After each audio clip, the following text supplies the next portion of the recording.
Okay,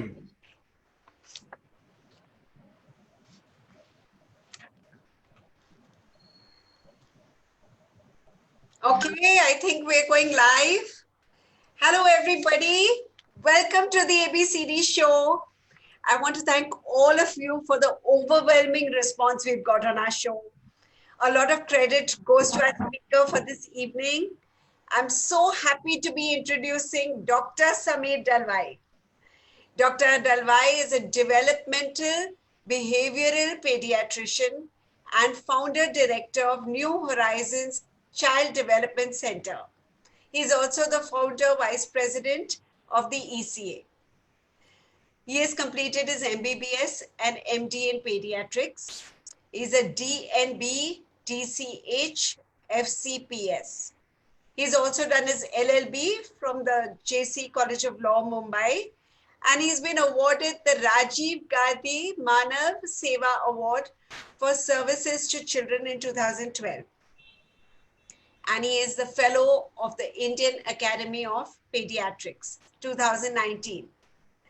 But besides having all these impressive credentials, I want to say that I have heard Dr. Dalwai speak on numerous occasions, and I've also moderated some sessions of his. He's not only very knowledgeable, but he's also very practical. And that's why, Dr. Dalwai, we have you on our show today. So can we tell them about the ABCD video as well? We'll just play the video for 2 minutes. Yes? Yes, sure. I'll just share the screen. Thank you, Amrita. Sure.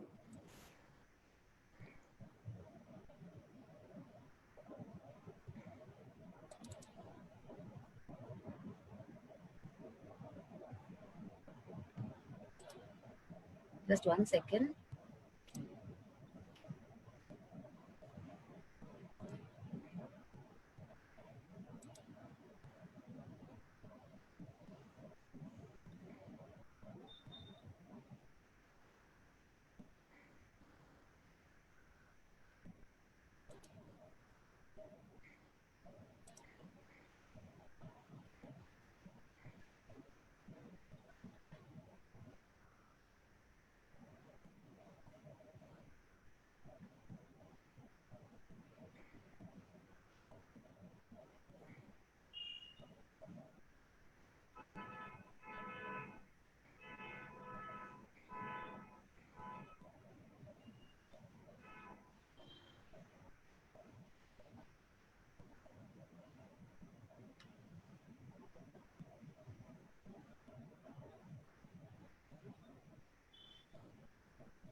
Mela, we can't see the video. Couldn't see it. Just 1 minute. I think that let's just continue. We'll show towards the end. Just continue, Amrita. Let's not waste time. Okay, everybody, welcome all over again. And I've already introduced Dr. Samir Dalwai. Dr. Dalwai, we are brimming over with questions, and we are so happy to have you. And as I mentioned earlier, I've seen you and heard you on numerous occasions. I've also had the pleasure of moderating some of your sessions. And I know you add great value to every session that you're here with. Thank you. And that's why you're here on the ABCD show. So we're going to start with all these questions. These questions are relevant for both educators and parents. So in today's time and as well as in the classroom. So we don't want to forget that we are teachers and we are also primarily in the classroom, but we also want to adapt the questions for today.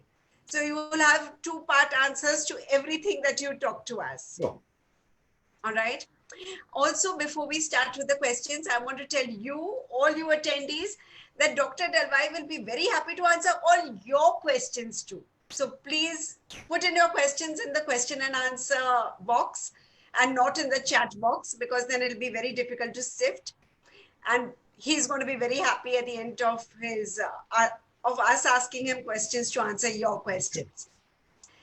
So the first question that I have here for you, Dr. Dalwai, is because you're a specialist in developmental behavior.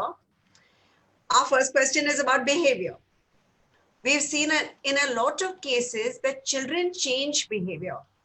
Many times parents tell teachers that their children are very well behaved in school, and that's not the case at home. And many times teachers, on questioning the parents about children that are active and distracted in school, are told that they are very docile at home. This is really strange. Why is there so much disparity in children's behavior?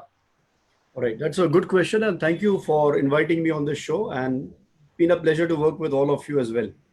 When we talk about behavior, we must understand in practical terms that behavior is what we see others doing. Behavior is always a judgment, because we don't know why that person is doing what she or he is doing. So we judge the behavior, the actions of the person without knowing the reason behind it. For example, if there's a child who's got a tummy ache, he may not be able to express it, but he's going to be a little fidgety, he's going to be a little irritable. Somebody's got ear infection, they're going to be irritable. Somebody's got a cough and cold and is taking some medicines for cough and cold. We know that causes you to be sleepy and you may be drowsy and quiet in the classroom. You may feel his behavior is just inattentive, so on and so forth. So what's very important to understand is behavior is a consequence of biology, that is genetics, the biology part of it, and the environment. Because a same child who has tummy ache will behave differently, that means react differently to the tummy ache at home compared to school, because it depends on the surroundings and the environment, how comfortable the child is. So with his mother, he may say directly that, Mama, I've got, my tummy is paining.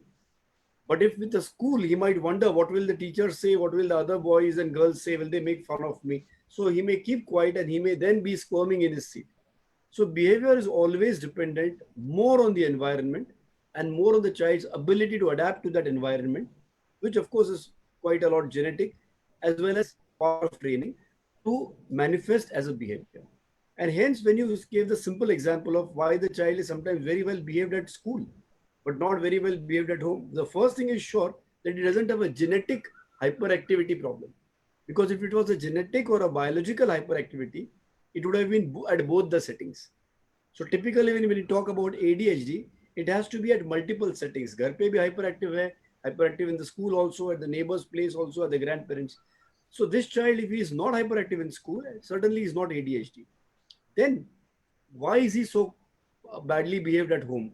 Perhaps because the atmosphere is such, it's a very permissive atmosphere. The child is perhaps a precious child born after many years. Unfortunately, we still see male children are given more preference and more permissions to behave badly, and he's just behaving that way. But when he comes to school, he sees a teacher like you, and you know you're not going to brook any nonsense. Seen as strict, and he sees the other kids behaving themselves, so he's going to behave himself. The other is also very important. A child who's quiet at home and is very, say, hyperactive in the classroom. These are children.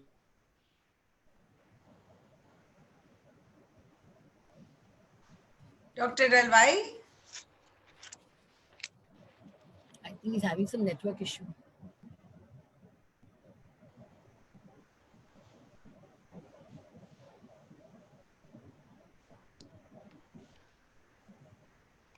Dr. Dalwai, are you able to connect?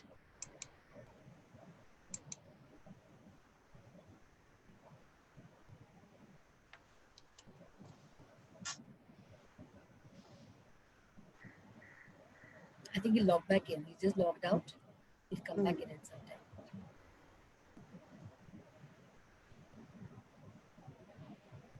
Let me share my experience till that time. Once when I was in school and I asked this parent that your child is so good in school, but the mother gave me a different opinion. She said, no, he's very naughty. You must watch him in the house. He's so naughty at home. I said, but in class, he's such a doll. He can't do anything wrong. He's such a sweetheart. She says, no, please come and see him at home, I said, but then why is he so well behaved in school? I mean, what is the reason behind it? Saying, and the school teacher tells me to be good boy and sit nicely and quietly. So I follow what teacher is telling. So that was his reasoning for that. Yes, I know many times it happens that children are different at home, different with different people, and it becomes very difficult for us to understand that they can be angels at home and be like this in school or vice versa. I'm sorry, I think Yes. there was a network issue there. Yes, I No can. problem. Can you hear me now? Yes, we can hear you. Please continue. I'd just like to conclude by saying that a child who's more hyperactive at school and very quiet at home, also you need to see if there is very authoritarian parenting at home.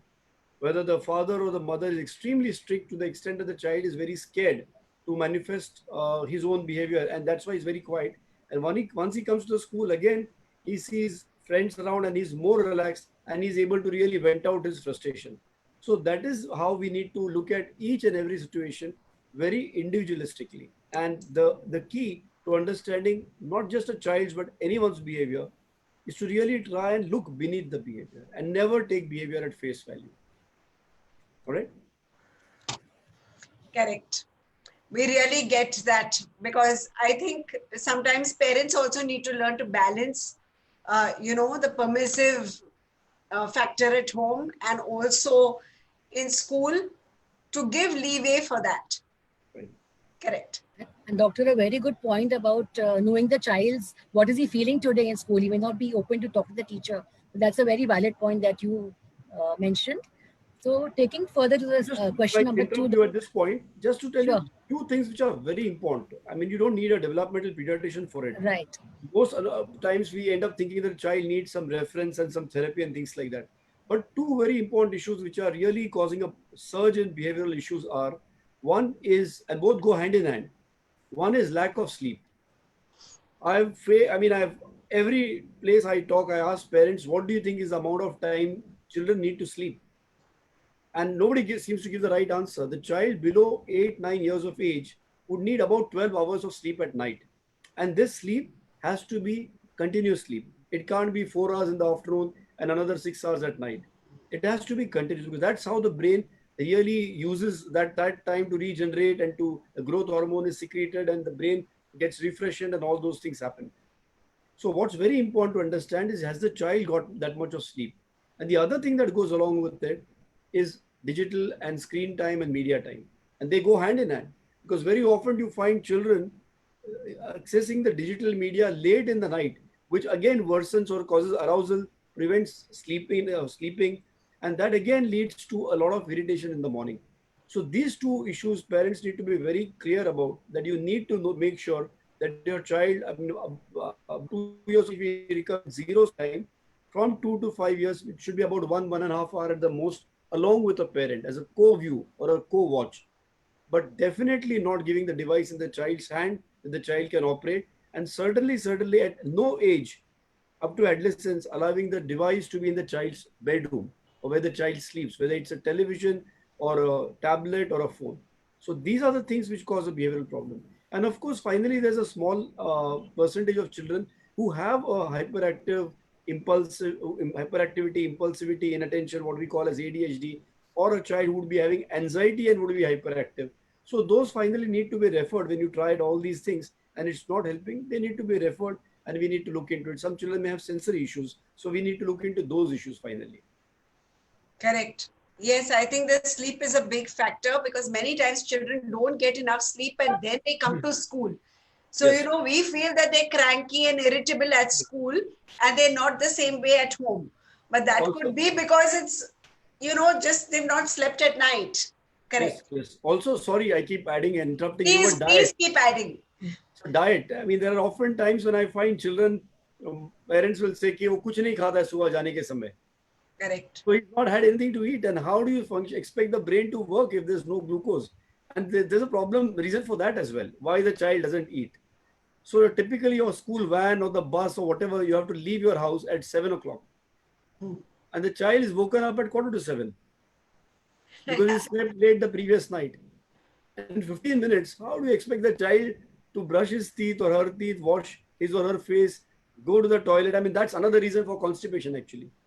So how do you expect the child to finish all that, then take a shower and then change and then have breakfast and get into the van or the car or whatever? So you can't do all this in that kind of an industrialized mode that everything will work like this. The child is not a robot that you push certain buttons and the food will go in, you push other buttons and something will come out. It doesn't work that way. So these are the reasons why commonly we feel children don't do well. Doctor, we always talk about having a routine for children.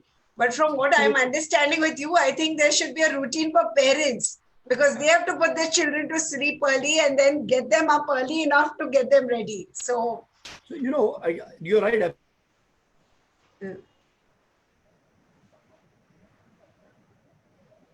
I think Actually, there should be a schedule made for both the child and the parents. And that's one thing we keep repeating at the center, that we want them to make a schedule for the child as well as.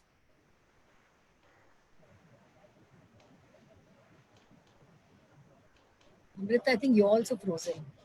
I'm frozen. Now I can see you, yeah. Okay. But is doctor on? Dr. Dalwai, are you on?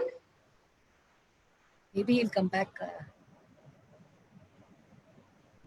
Yes, but I was really getting his point when he said, that children take so much time. We are expecting children that they get up and they get ready in few minutes. They eat their breakfast, they do everything. But I don't even think children understand the urgency, of being able to manage all this so fast. So I think first parents need to get their schedule in order. What time am I supposed to put the child to sleep? What time am I supposed to wake up the child? And then get this whole thing rolling. Correct. Otherwise, the morning becomes very irritable for the parent and the child. And the child. Jaldi karo, jaldi karo, jaldi karo. Everything is, like hurry up. I agree with you. Totally.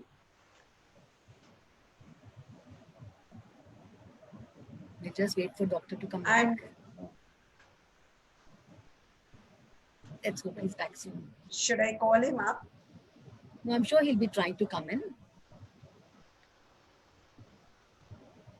Maybe I can put his video off and just the mic on, so that may help. Yes, I think that would be better. Yeah. Maybe that is what we can suggest once he comes on. I would request all the panelists, all the attendees to please put your questions only in the question answer box and not in the chat box, because it can get lost. Your questions can get lost in the chat. So please put your questions in the question answer box. Thank you. So Adhira, I don't understand that question which you've written. What is the alternate solution to this thing? As in which thing are you talking about? Because when we ask doctor for the answer, we won't be clear. Please put your question in the question answer box.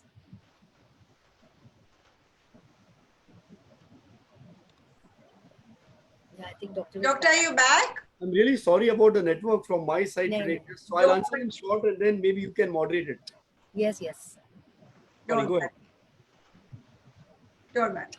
Yes. Bela, can you ask us next question? Yes. For the next question, doctor, I've noticed sometimes when you visit a mall or even in school, sometimes the kids, they want some particular, their favorite ice cream, or they want a favorite toy of theirs. So they start throwing a tantrum. It could be in the school, it could be in the mall.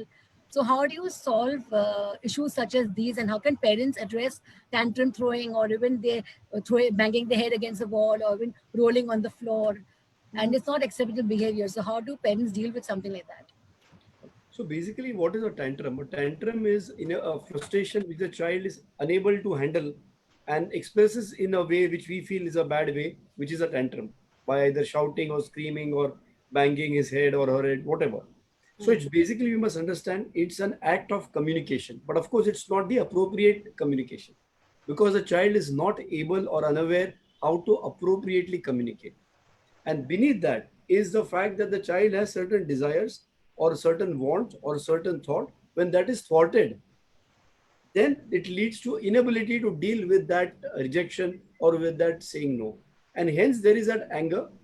And because unable to express the anger very well, communicate very well, it is expressed by behaving that way. So there are two parts to it, like we said. First is the child able to take no, or is the child able to follow the borders or the boundaries which have been set at that point of time? Now, a child will be a child and will have difficulty setting the boundaries for himself. Parents are expected to, or teachers are expected to have a better way of planning this. So if I tell you that, look, today we are going to do this in the afternoon, today's morning, I tell you, we'll be going here, and these would be the things that we can do in very short, simple words. If I give you an idea about what's going to happen, and then when you go there and you feel and find out that, yes, you weren't very happy with it, but it was according to what I'd primed you, then it's easier for you to deal with it. But after reaching there, if you find that your favorite toy isn't there, or if I promised you that when we go to the mall, in the morning I was cooking, so you came and you were irritating me, so I said, okay, we'll go to the mall in the afternoon and we'll buy you something. I said it without realizing. And then when we go to the mall, I don't know, I'm not going to buy it. Then suddenly there is this emotional surge which comes up. Because the child was expecting something, clearly you had given him to expect something. And when that expectation is not met, a child will have frustration. Then again, if the child has been trained or taught to communicate well, then he would say, or you would expect him to say that, look, I am upset. You cheated me. You promised that you would give it, but you didn't give me. Now, we would be very impressed with a child like that who's speaking so well. But children, unfortunately, are not such good communicators. And more importantly, when did we teach our child that, look, if you are angry, it's okay. But you can say this way that, look, mama, look, daddy, I am angry, or I am upset, or I don't like this. We've never trained our children to say that. According to our culture, getting angry is unacceptable. This is wrong. Who doesn't get angry? And why would a child or you or me not get angry? There would be a reason why all of us would get angry. The problem is parents or grandparents or elders think if a child is getting angry, he's a badly behaved child. No. If he's not able to express or he's not been taught to express his anger well, then it looks like it's badly behaved. And then what we try to do is either then we immediately give in because we don't want a scene around with our relatives watching or our friends watching or people in the mall watching. So it convinces the child. Next time मुझे कुछ चाहिए ऐसा behave करना पड़ेगा. Drama करेंगे तो मम्मा मानते हैं, डैडी मानते हैं, टीचर मानती है. So then you are making the child into a kind of a drama queen. Or if you try reasoning with the child, no, that's not the way to behave. That's not how good boys behave. That's not how a good girl behaves. Look at this. You are behaving like a girl. All these things, already the fire has caught on. There's a fire raging inside. You can't throw more oxygen on it. You can't reason with the child at that time. So the best thing to do when the child is in a tantrum is to realize that, well, we lost the opportunity to prevent a tantrum. Now that is in a tantrum, anything you do adds fuel to the fire. So keep quiet. Do not react. Keep quiet and doesn't mean you make big eyes at the child. Pretend or imagine that you are not there at all. Because if there is no audience, the actor doesn't continue with the drama. So just make yourself unavailable. If you are at home, you can just go to the other room. Of course, you are outside somewhere, you can't. But practice the art of not reacting at all. Because that will allow the child to calm down faster. And finally, you have to teach the child to self-soothe. So when you give the child, are you feeling angry? Are you feeling upset? If you are helping the child to understand his own thing, and you help him understand that I agree, I'm sorry, I shouldn't have told you this in the morning, or we would do, don't argue with the child. But if you help the child to self-soothe, then you'll find in a few months or a few weeks, the child will be able to get through this. Of course, there are some people who are not able to get through this all through their lives.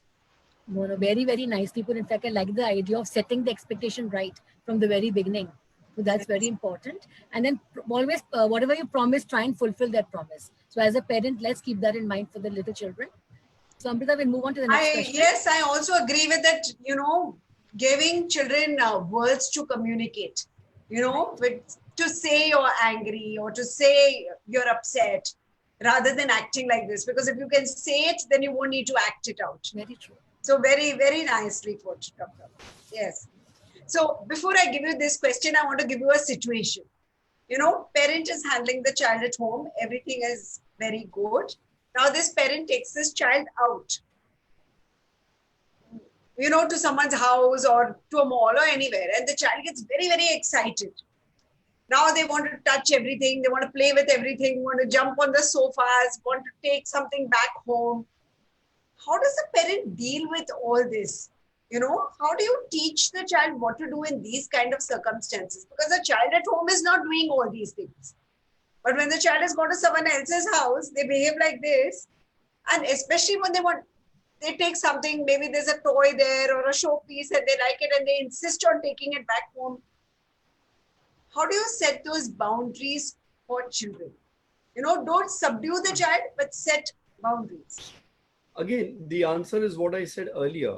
It depends on, most people feel that a child should behave himself or herself in that situation. That's not the case. A child needs to be always prepared. And when you're preparing the child for school, you're dressing up the child, it takes more time than you take to get dressed, for example. So children will take time. So dressing up for the behavior, let's say like that, dressing them up for the right behavior at the neighbor's place also will take time. And that starts by giving the child opportunity to discuss it. And when you say that when we go there, so and so doesn't like if you jump on her sofa, he will ask or she will ask, why not? Why can't I jump? And you need to be able to have a appropriate age-wise to make. I'm not going to give you some shortcut answers because there are no great answers.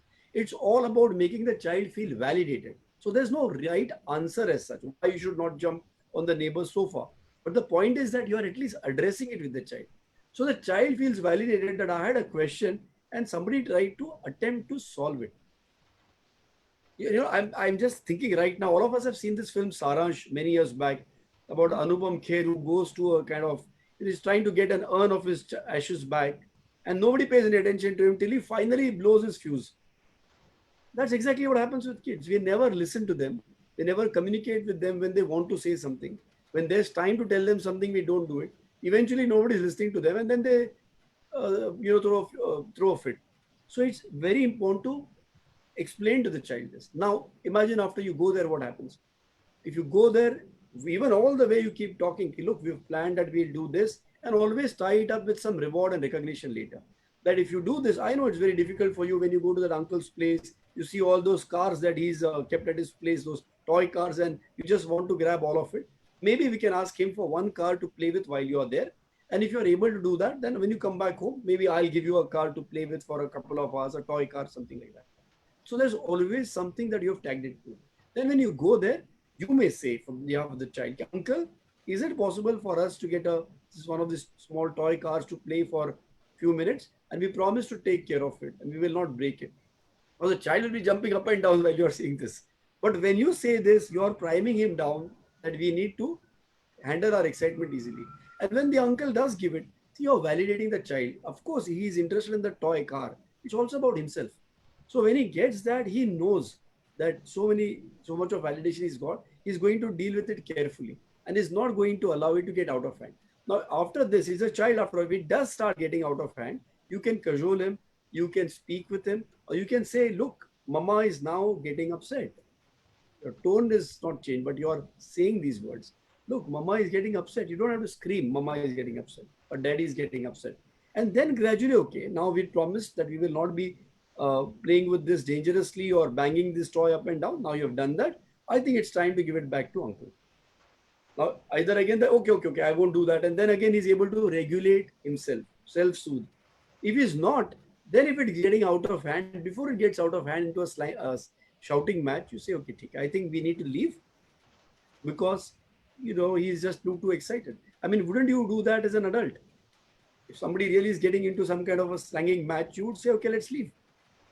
So you need to say, okay, we'll leave. And then when you leave, that's it. You're taking the boy out of the theater of action. Now he's going to throw a tantrum, he's going to get angry. On the way back, be quiet. Do not give him again nasiyat all the time. Don't give any nasiyat and advice. So you go back home, when things are quietened down, then you could say, look, we went there, we spoke to uncle. Uncle even gave you that toy car to speak to play. But well, you didn't handle it. I reminded you. I helped you understand, but you wouldn't listen. Now finally, we have lost the opportunity to play with the car. I have not said you behaved badly. You're a stupid guy. You're a fool. You couldn't deal with it. So I have just made him realize everything from a positive point of view. So he realized, okay, mama, now next time when we go, I won't do that. Fair enough. There's no need to then rub it in.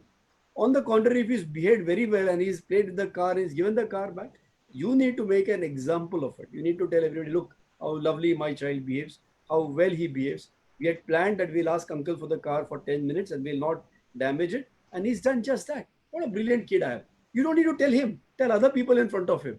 Because मेरी तारीफ किसी और को करेंगे, that makes me feel happier, right? That's exactly what works with kids. It's not difficult. Brilliant. Setting expectations. Actually, I loved what you said, about dressing up for a party and then dressing, getting our child dressed up in his mind, understanding what is expected of him over there. Such a beautiful analogy, of doing this. But getting a child prepared to go and what is expected of him. And also over there being able to handle it by reminding him multiple times and setting it straight without blowing your fuse. I think it's very nice. Talking in the appropriate manner, and secondly, praising the child. I love that part. Praising the child is definitely a good idea, doctor. Let me tell you, I've learned all this from parents. This wasn't taught in any developmental pediatrics course. It's all parents. And especially I work with children with special needs, and there are children with autism and ADHD. And I can't help but admire the parents who have the patience and who have this kind of planning, I would say, how they plan it out to handle children, even with these difficulties. We are talking about children who may not have any difficulties. But imagine that for children who do have these difficulties. It's really a tough, and parents are amazing. I've seen such amazing parents. I think every parent is somebody who can take that effort for the child. Unfortunately, in our culture, we have these set expectations. You shouldn't get angry. You shouldn't throw a tantrum. You can't do this.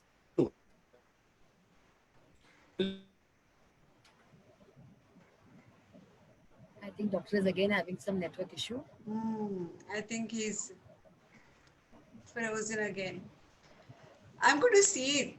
We've got so many questions lined up till then. And I want to see what the questions are, so that we know what doctor needs to address when he comes back. So I have twins. They are 3 years and they're very naughty and they only want to see TV. How do we get them off electronics? I'm sure doctor is going to be answering that for sure. And there are questions on online teaching, schedules. How do you get children into proper routines? I think a lot of things which over there. So please keep the questions coming, because doctor is going to be answering everything that comes over here. And but this was a great insight, Bila. Yes. Yeah. I love the communication part. You really need to communicate well with your child, so he knows exactly what is needed from him. And for us, for many of us, this is all considered very bad, getting angry, or many times things are in our head and they're not in our mouth. So we expect people to just understand what we're doing. But we are talking about a 2-year-old or a 3-year-old child. And a 2-year-old and a 3-year-old child cannot read your mind anyway, and doesn't have the experience to have known or been in these situations to understand. So very important to keep talking to your child. Yes, and also not label them after that you were a bad boy or you were a bad girl. You can tell them what you did, I don't like, but you are a good boy. I mean, your action was bad, but you like. But I reminded you, and we can do that next time. Right. Yeah. So they're not written off. Yes. Even teachers who take care in class not to label any children in the class. He's a naughty boy, or he's a mischievous boy. Let's not label any people or child. Yeah. I think the behavior needs to be addressed and not the label. Yes. I agree with you. Yes, doctor, can you hear? He's connecting. I'm really sorry, but I've switched it to another network now. Hopefully, it will not go. I'm really sorry about No this. worries. No worries about it. Don't worry. Hopefully, it won't. Everyone is hooked on over here, waiting for you. Go ahead. Go ahead. Yes. Bela, you will ask the next question. Yeah, next question, doctor. In fact, you already mentioned a part of the question earlier. It's about bribing the kids. A lot of parents bribe the children. If you do this, you're going like landing a carrot near the child. If you do this, I'll give you such and such thing. You get good marks in your exam, I'll get you a bicycle. If you do something good, I'll get you this. So is it correct to bribe the kids to get something done out of them? Okay. So, I have another word that I use for this. I would use a better word for it called motivation. So, if you ask me, is it okay to motivate a child? It is necessary to motivate everybody, everyone. The issue with a bribe is the fault is so if I have to motivate the child, I have to take the effort to find out what the child can understand, what the child likes, and how whether he'll be able to do it or no, and then motivate him. I don't want to take all the trouble, and I just want the child to do something for which I'm willing to pay a price. Time nahi hai, paisa de sakta hai. So then I will throw in something which is a shortcut. The problem or the difference between motivation and a bribe is motivation gets the child to do something good in a well planned manner and then helps him to reach a target which again is beneficial for him. For example, if I motivate a child to carry a plate to the table or to the dining table, if he gets the plate there, then he can get served food on it and he gets to eat food.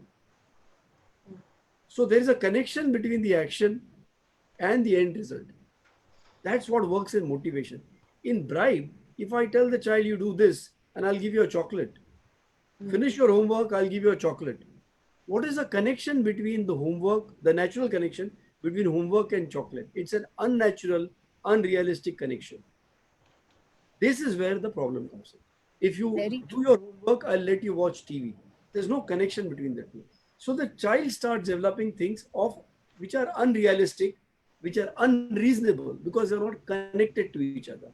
What do we say is reasonable? Things which lead one to the other, you say, okay, this is reasonable.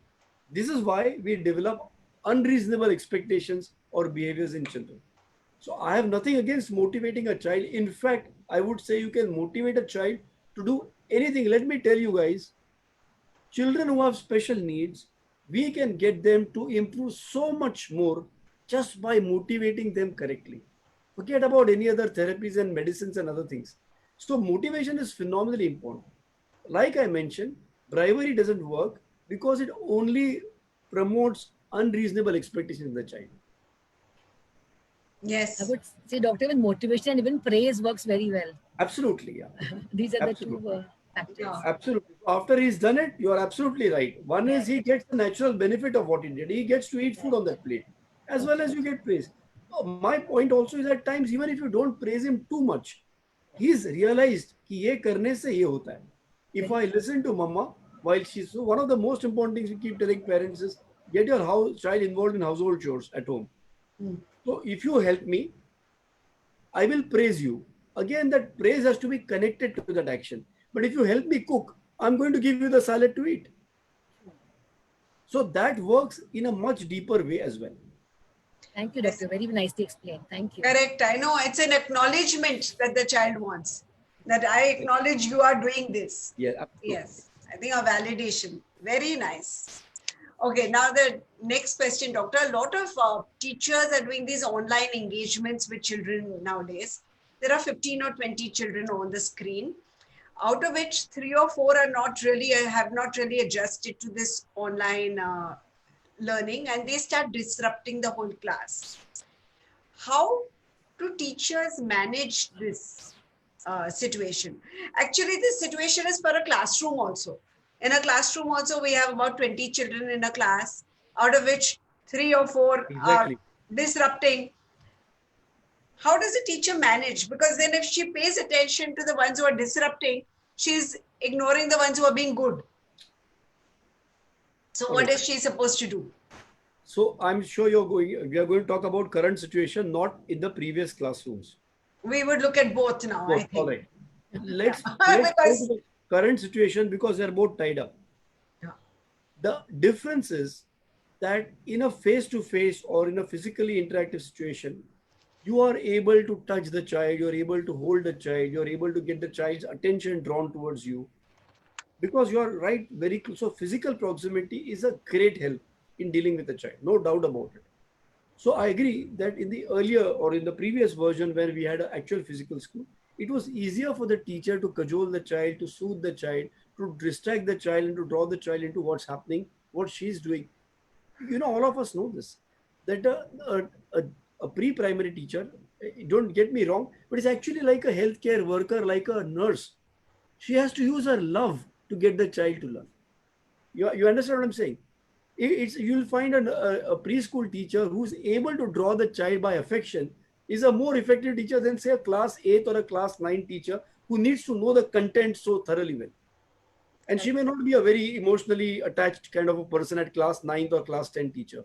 But a pre-primary teacher cannot be a cold person. You agree with this? True, 100%. true. This is very important in a classroom where she is able to bring this huge weaponry with her. This is missing in an online medium because she's not physically present there with the child. In a classroom, even 20 kids, even if five are crying, she can bring those five together and with them, each child, she is able to manage because physically she's there. And it is her affection which is being manifested, which draws those little kids at that time. It is affection. It's not possible online. At the same time, we've seen, even in the regular schools, children who are well adjusted at home already, and I cannot overemphasize this, children who are already well adjusted at home have a good social communication and behavior at home are those who in your classes, both of you, Bila ma'am, Amrita ma'am, will have seen that they are the easiest to adjust True. because they've climbed step 1 and step 2 and now they're climbing to step 3 in the school. Children who have not had an opportunity to adjust well, who are not very socially well interactive or well communicative, will have more trouble coming here. And it's a very important reason or a example that I give everybody. If you have a child who wants to learn to swim, you will start in a baby swimming pool with a float. Then you'll take off the float. Then you'll make him swim in a bigger swimming pool. Once he's good, you'll put him in a pond, then maybe a lake, then a flowing river, and then maybe the ocean. Cut that, he's floating, he's using a float in the swimming pool, and then you directly throw him into the river. What's going to happen? Correct. Now, what happens is people don't, we are not aware about this. That human development is not only sitting, standing, walking. ये सबको पता है. इसमें problem नहीं है, because दिखता है. Sitting, standing, walking ये होना चाहिए. बच्चा बैठेगा नहीं तो खड़ा नहीं रहेगा, चलेगा नहीं. So we need to, if a child is not standing at 2 years of age, immediately we know there's a problem. We don't understand whether a child's social behavior is appropriate for a 2-year-old child because India was इसके father ऐसे थे. That's the commonest excuse. The grandfather was like this. उनके घर के बच्चे ऐसे ही हैं. Blah blah blah. We try to be defensive and pawn it off. We don't understand कि boss, if a child is not walking at 2 years, he's not walking. There is a problem. So if a child's self-soothing behavior, or if the child's ability to overcome his tantrums, or the child's ability to sit in a particular place for say 10 minutes, or to pay attention for 10 minutes is not developed, then it's not developed.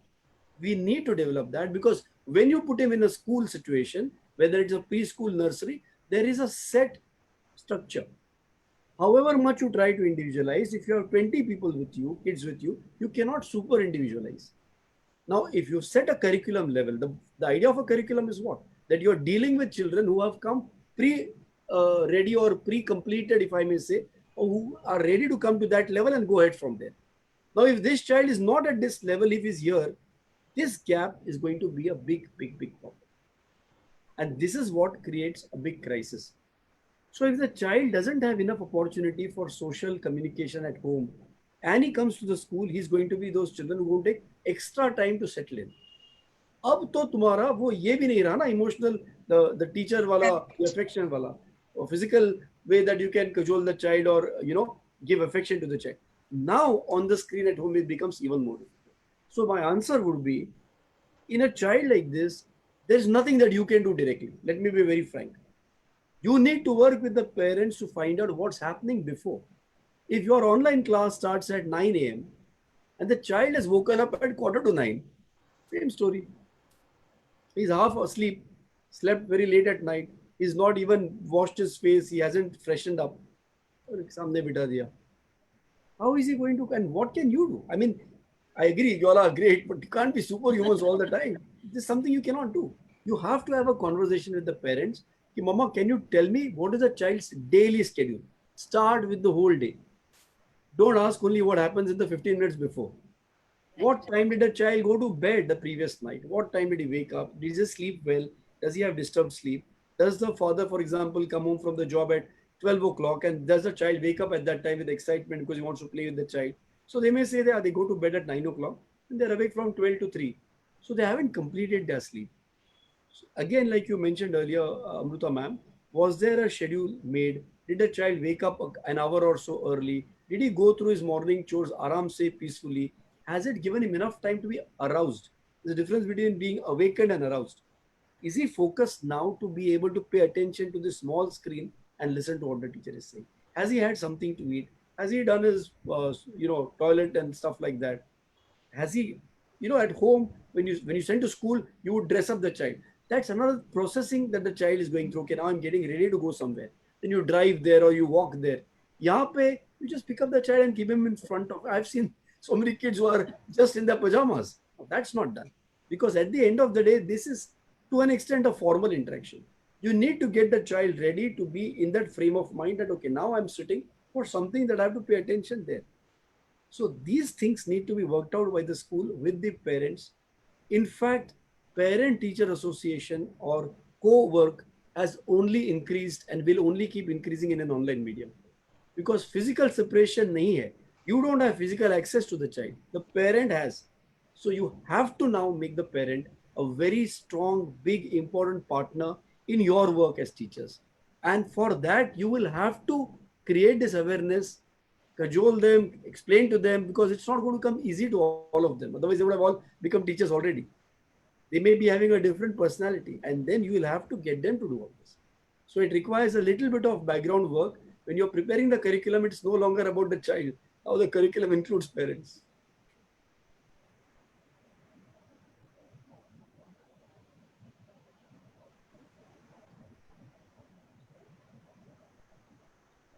Is the screen frozen or what, Amrita? I can hear you. I You can think, hear me. yeah. I think Amrita's screen is Yeah. frozen. I You think. can, yeah? Okay. Yeah, we can hear you. Yes. Yes, wonderful. Actually, this whole thing about preparing the child, getting him ready, that processing time, very, very required before a child just starts. And with planning, it gets faster. Like anything that you do repeatedly with planning and you stick to it, it gets faster. So parents don't need to worry that where do we have so much of time. That's true. But if you practice it and you adapt it for yourself, of course, every situation is different. But if you stick to a routine, it's only going to make it fair and fun. So Correct. routines are very, very important. Thank you, doctor, for that suggestion.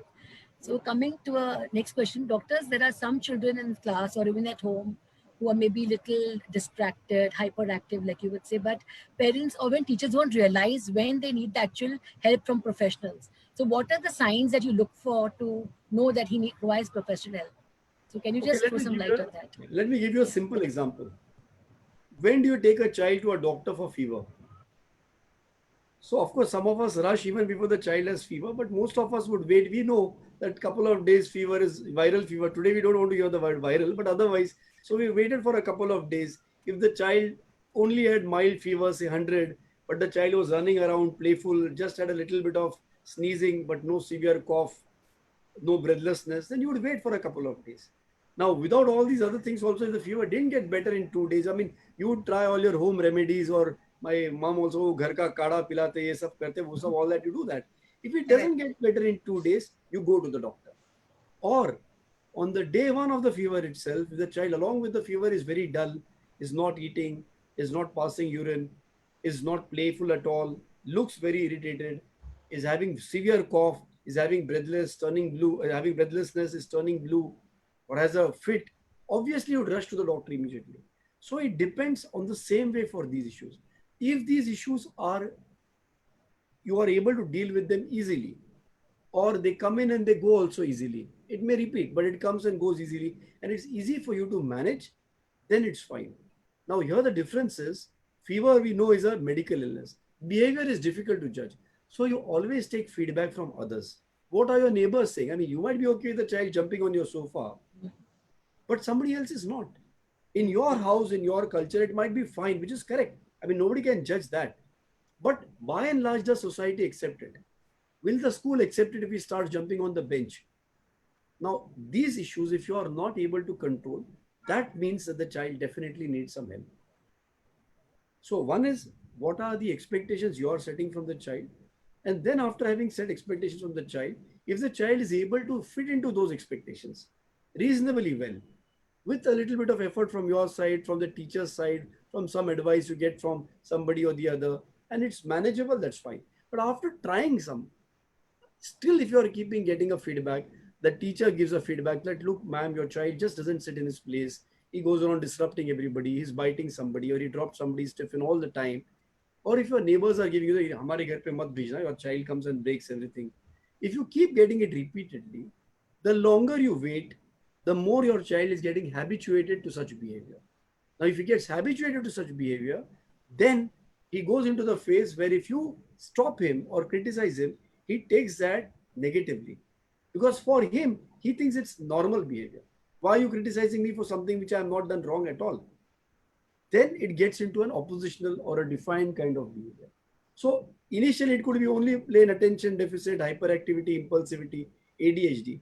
But if you keep shouting at the child, if you keep yelling at the child, don't do this, don't do that, don't do this, the child also says, I will also do this. Yahi karunga. Or if you tell me to do this, and I will not do it. Because now he is getting programmed by the negativity he is getting from everybody at home or at school. Now he's gone to a severe phase. Then it's going to be even more difficult for us to work with him, to handle him, and to bring him back on the track. So you try things. If they are working out, there are no complaints from anybody. And that's why I gave that example. If you're the only one who's okay with the child's behavior, that's also not okay. Most people, doesn't mean each and every person in the world has to be okay with that child's behavior. Not at all. But by and large, if people feel that your child has no behavioral issues, that's fine. But if you feel or people keep giving you feedback that look his behavior, because the longer you wait, the more difficult it is for the child to then correct himself or herself. Does that? And that yeah, it's a very good point you made, doctor. But I just feel that parents find it very difficult to accept that something is wrong with my child, and they don't want to seek help. I don't know what stops them from that. They feel it's a taboo thing. I don't Stigma. want to Yeah, go. taboo, Yes, stigma. There's a They whole need to, denial over there. yes. see, So it's like this. I would look at behavior, especially. I'm not even talking about things like autism or intellectual disability, but even behavior, since that's a topic today, it's like going to the gym. Everybody goes to the gym to get a better physical, appearance, or to get a build better muscles, or to be fitter, basically. So you have some fitness. Doesn't mean if I don't go to the gym today, I'm going to die. But I'll go to the gym to get fitter. Same with behavior. You need to get better. And what do you mean by better behavior? Something that allows you to see behavior, the corollary, the other word of it is social. Social behavior, which means how do you behave in society? Why? Why? Because unless we are able to interact with people in society, we are not able to be successful in any context of the world. To be successful, your social behavior has to be appropriate. So that you need to pay importance to your child's social behavior. It doesn't matter how much your child speaks. It doesn't matter how many tables your child can rattle out, or how many shapes he can draw, or how many shapes he can point out. It matters how the child can soothe himself or adjust to the environment, not just in his own house, but even outside. The outside, relatives and family are the most important teaching school in the world, which is why Indians of this generation are CEOs all across the world. Because in India, you not only learn to deal with your mummy and daddy, you also learn to deal with a real khadus chacha, a very chahne wali masi, a very docile kaki, or a very very खड़ूस फुई, whatever. So you know ये चाचा के साथ ऐसा behave करने का, इधर मस्ती नहीं करने का, वरना पड़ेगा.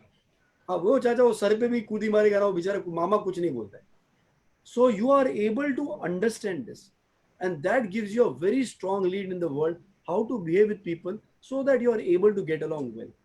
Now, if you are not able to do this as a child, then you are priming the child for difficulty later. I'm not saying failure, but you're priming the child for difficulties.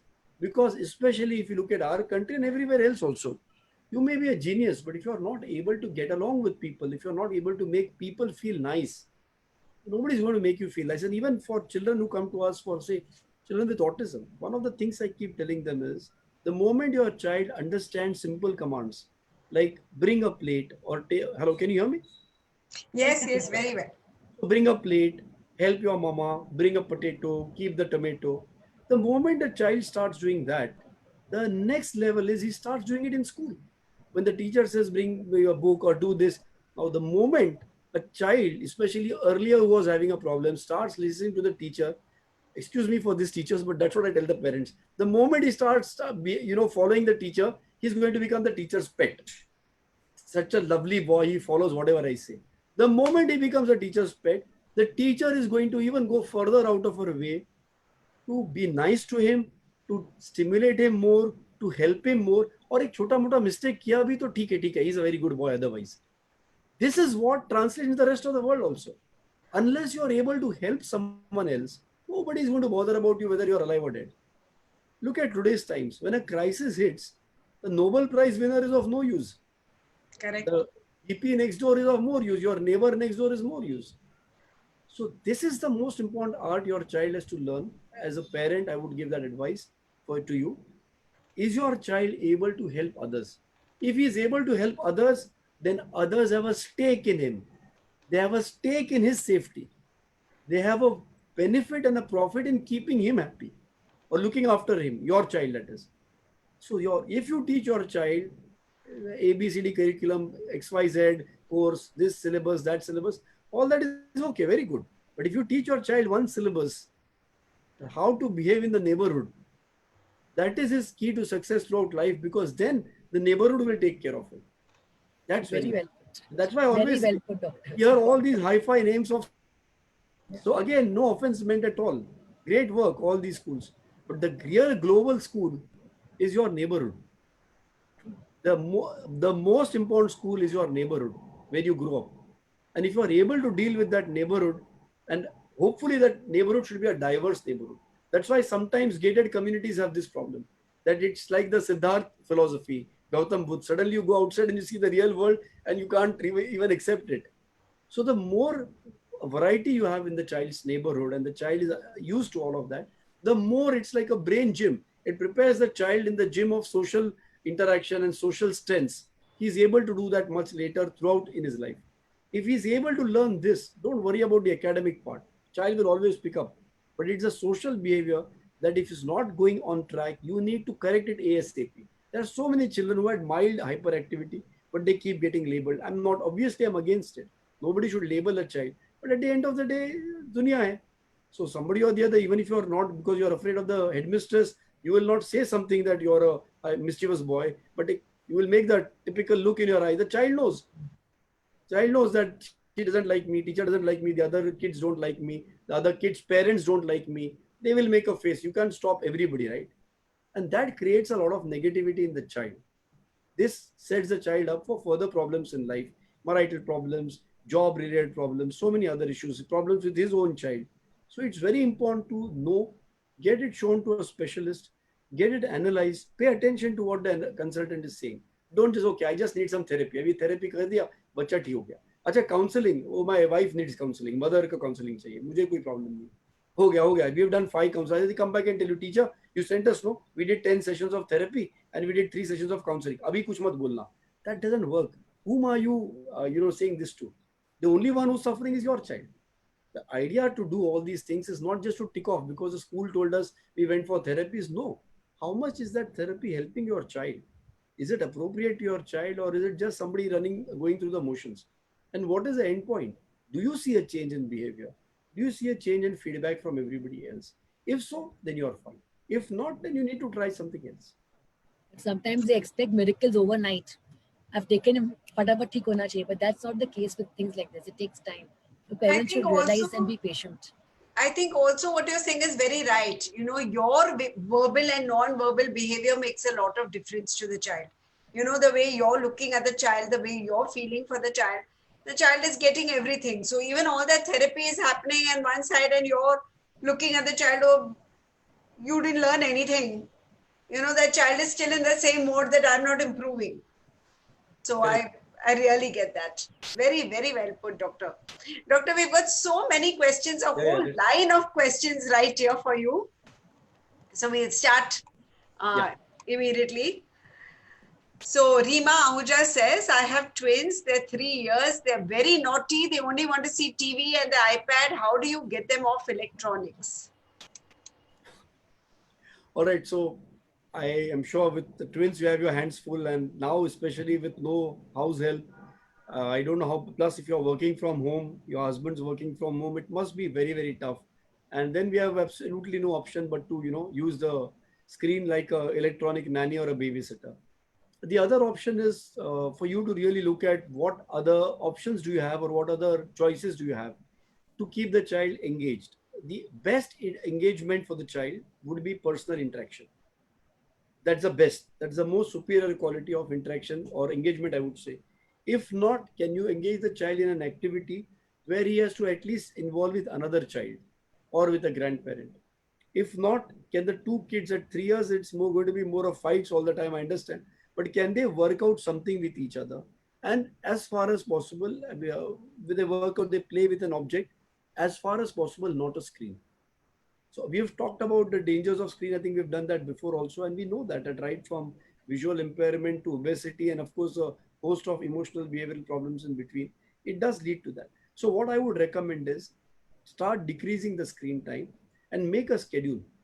Try and get your schedule in order first. Try and finish off the work which you have to do as far as you can when the kids are asleep or when there is somebody else with the child at that time. Try and plan your own work if your office allows to do it in a way that when there is somebody else with the child, you can do your office work or the other chores. And then when they are together, maybe as much as time as you can spend.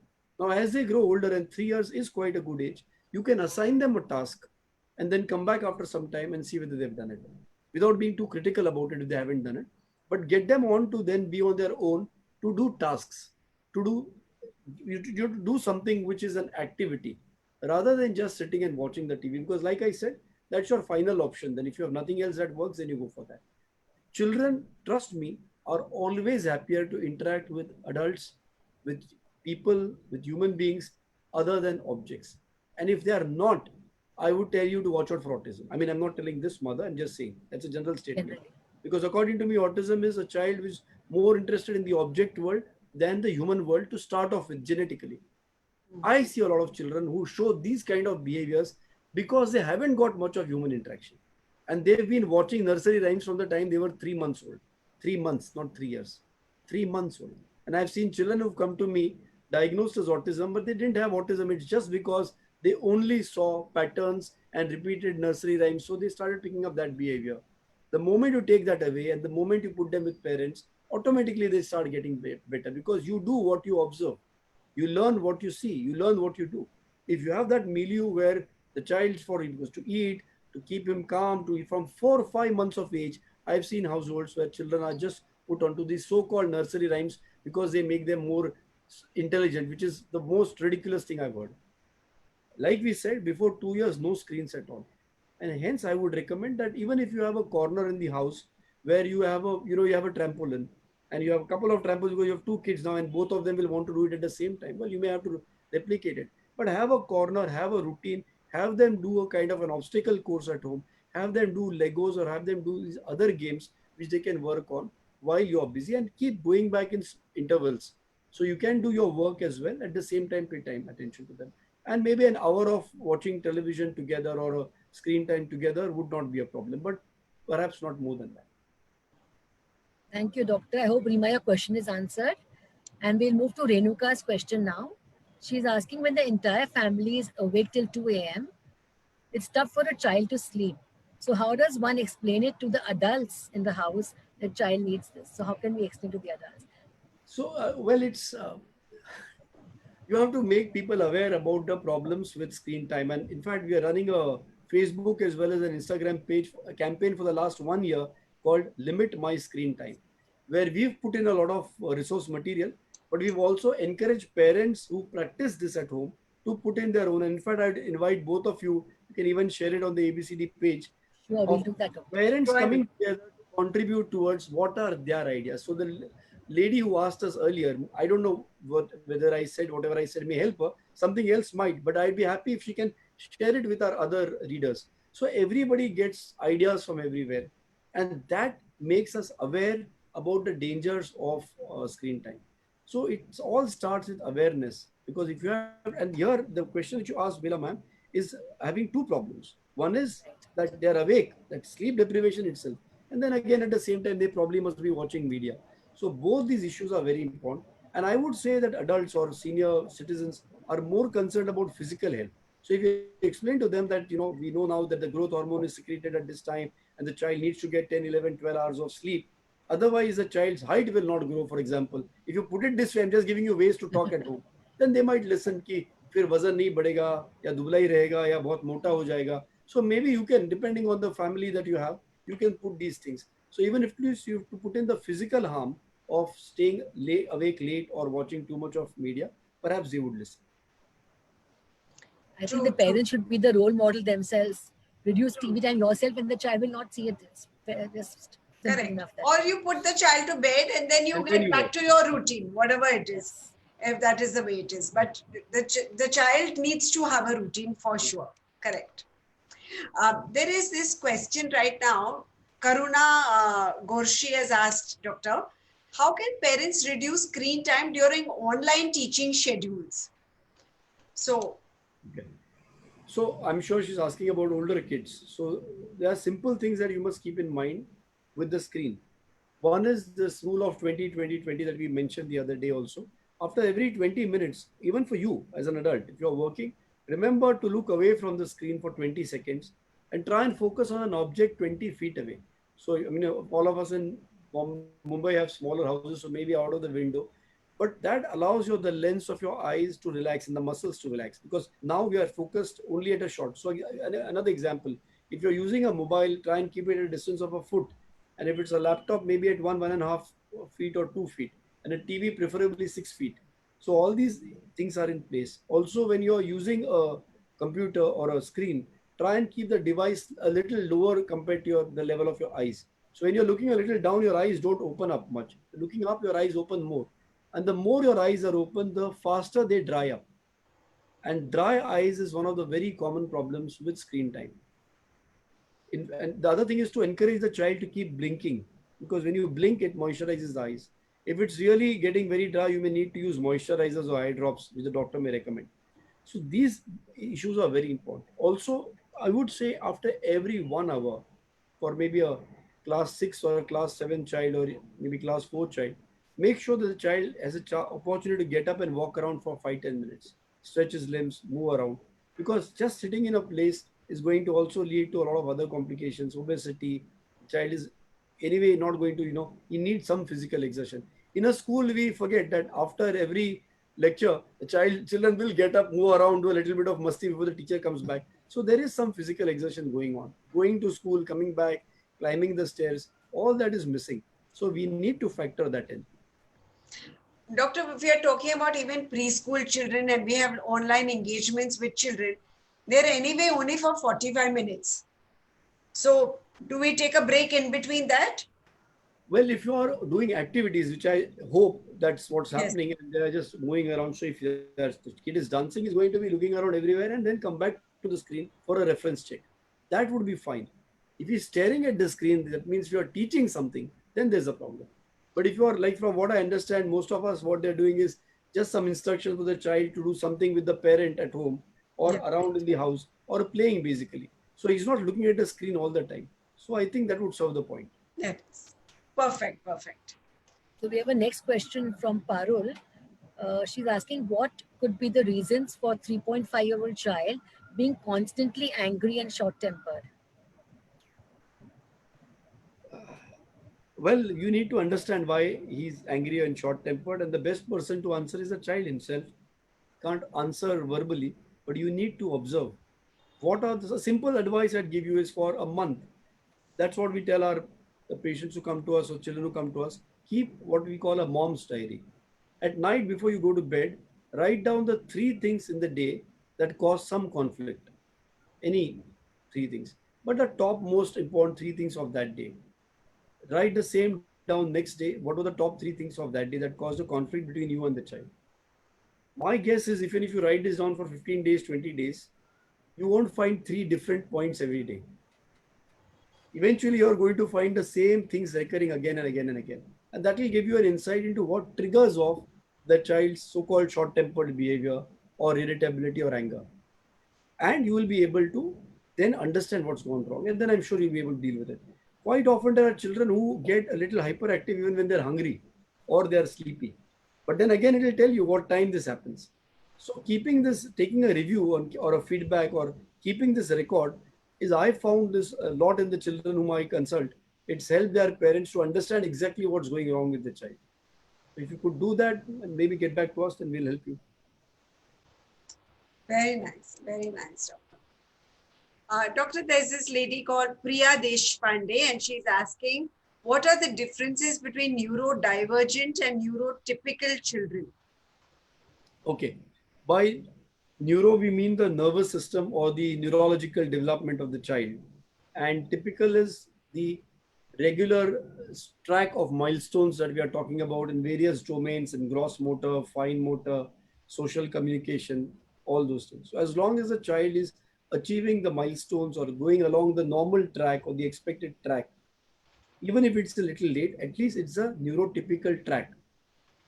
But if the child, instead of developing these milestones, doesn't develop them and starts picking up some other behaviors or some other parts of development, which we call deviancies or divergencies, as she mentioned, then we call it the neuroatypical to just make it sound a little more clearer, or a neurodiverse or a neurodivergent trajectory.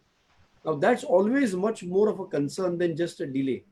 Because with a delay, eventually you may get there or you may get there a little late. But with a divergent track, the longer you wait, the further away from the normal track you're going to get. That's typical what happens in what we call as social communication disorders or autism or severe behavioral disorders. Because then the child continues on the wrong track or the atypical developmental track that the child is learning. And that is even more difficult to get the child back on. So I hope that answers the question. Amrita, we'll take last two questions because otherwise we'll get too late for doctor. Last two questions, doctor, for you. Yes. One question is from Adela. She's asking, my son, who's a 5-year-old child, he compares things with his cousin. He used to say, Mama, I also want to buy the same thing what his cousin has. So how can you tackle behavior like this? Why are you trying to tackle it? You're trying to tackle it just because you can't buy or don't want to buy the things that the cousin's father can buy. That should not be the reason. The reason should be for the child to understand, what do I need, what effort do I have to take to satisfy that need, and then realize how I'm happy with doing that. So I'll repeat that. What is it that I need? To get what I need, what is the effort I need to do? And when I do it, how happy I feel about it. It doesn't matter what a cousin's family does, leave them aside. If you are able to make your child understand this, that if he's the cousin, you're by talking about something the cousin has bought with your own child, why do you need it? If he's bought a 15,000 rupees Adidas shoes or a Nike shoes, you have a 1,000 rupees shoes. Why do you need a 14,000 extra shoes? I mean, I'm not saying it sarcastically or ironically or in an angry tone. I'm asking, please tell me, explain to me. How is it that a 15,000 rupees branded shoe is going to make any difference or improvement in your life or prevent any harm compared to this? Because this is the most important point he has to understand. And if he does give you a reason that, yes, this is what I need to do, that's why maybe I need to participate in a tournament. And you know that he's good at tennis and you would need to buy shoes worth 5,000 rupees. So then, what is the effort needed to buy something worth 5,000 bucks? Children feel it's just a click of the button today on Amazon. That's not right. पहले तो at least दुकान में जाना पड़ता था, कपड़े पहनो, जाओ आओ, आने जाने में धक्का खाओ. अभी it's a click of a button. Obesity, I'm telling you, is going to go through the roof in India. Why? पहले तो बाहर जाके जारगन ये खाना पड़ता था, जंक फूड. अभी तो 3-year-old babies are ordering online. The same with buying. It's become so easy. Hey, mommy, what's the big deal? You just need to order it on Amazon. You need to understand Amazon wala free mein nahi de raha hai. I have to pay him money, and to pay that money, I don't have to just click somewhere. I have to work and work hard, and I need to be given that opportunity to work hard. Just because I'm working hard doesn't mean if I don't get a job, what do I do? So the value of that extra 4,000 rupees, what does one have to do? Now, you're not going to send him to your office to do your job, obviously. But you have to give him something commensurate, not with your job, but commensurate to say a 2,000 rupees ka kaam. He needs to understand 4,000 rupees ka kaam is not exactly, he's not going to go to a job and earn 4,000 rupees. But if you give him some chores in the house, let them be double of those chores which he did for a 2,000 rupees job. So he understands there is a gradation to the amount of hard work that I have to do in my life to be able to achieve a return of something. And then when he does that and he then buys us 5,000 rupees shoes, trust me, he's going to be increasing, this is going to increase his own maturity over everything else, not only in the area of buying shoes. But if you do not do this, it's going to spoil him not just in the area of footwear shopping, but in everything else. And I've seen kids who would tell you at, who are brought to us for counseling at say 12 years, doctor साहब इसको काम बोलते काम करने का ही नहीं, मेरे को एक स्टॉक मार्केट पे अकाउंट खोल के दे देना, मैं स्टॉक मार्केट में कमा लेगा. 13-14-year-old boys, what do you do? How did this start? How did this start? You won't find a street boy who's working hard on the road day in and day out, an urchin on the road wanting to start a stock account. He'll be dying just to get a job somewhere in a hotel to clean some tables so he can get a little better kind of life than living on the road. So if you have to compare, I mean, I would have given you this answer right at the beginning, but it would have been a silly excuse to give. Then compare him with the poorer guy on the road. That's what most people will tell you. Now, comparing with the cousin who's richer, compare him with the boys on the road who doesn't have anything. But that's not a good lesson. Then you're only making the child feel bad. You're only trying to get him to feel sympathy for the other fellow. अरे उसके पास नहीं है ना, फिर मेरे पास नहीं आया तो भी चलेगा. That's not the complete way of dealing with a child. The real way is to make him understand the need, the amount of work required to serve that need, and the happiness that you get because you worked to get your own need. I think that would be better. I think this whole point of value, attaching a value to it and valuing what you have, I think that is something that children need to work on. Like it's not a click of a button, like you said. Correct. And also never, reward children in terms of money. I have seen families where they keep talking, "Arey, itna kya karega, itna rupiya aata hai." If he goes and you see a child who goes for, say, a craft class or a drawing class, you'll have parents passing a comment, drawing master banega, kitna kama lega. We are demeaning the value of money as well as the value of that profession to this child. So it's not just the money. You're demeaning the hard work in his eyes. And you're making him feel that, boss, it's not, you're not just giving more value to money, which is in a way fine because money has value. You're making him feel that there's no value for how you earn it. That's very important. And hence, that value of the hard work that you put in to get money is as important as the value of that money. हाँ तू इतना कमा लेगा तो तू अच्छा घर ले लेगा. Nothing wrong in saying that. But उतना कमाने के लिए मेहनत कितना करना पड़ेगा, that you need to add. Otherwise, children will always look at a shortcut as they grow up of doing all the kinds of wrong things to get into money. That's very important. True. I think we'll have to end the question answers because we have so many more. And I think Dr. Dalwai, you will have to come back also very soon because there are so many questions. Oh, yeah. And, yes. So Dr. Samir Dalvai, we'd like to thank you for taking out your time, for being here with us on the ABCD show. I thank you so much. And I'm sure the parents have learned so many tips that you shared with us, and it's going to be useful to all our viewers here today. And to inform the viewers today that on our next episode, we'll be calling Gitanjali Call. Her topic is going to be resolving conflicts through stories. And she's an excellent storyteller. So stay tuned for Gitanjali Call next episode. Thank you, Dr. Samir, once again. And if you have any questions for Gitanjali Call, please write to us at abcd6@gmail.com, or you can comment on our Facebook page and let us know if you have any questions for her. And also, if there are any topics that you want to hear about, if there are any things that you want to learn about as a teacher, as an educator, as a parent, please do write to us and let us know. This show is for you. So please do that. And Dr. Samir, it was wonderful. Thank you so much. It was really nice. Thank you very much. Bye. Bye-bye, everyone. Bye, everyone.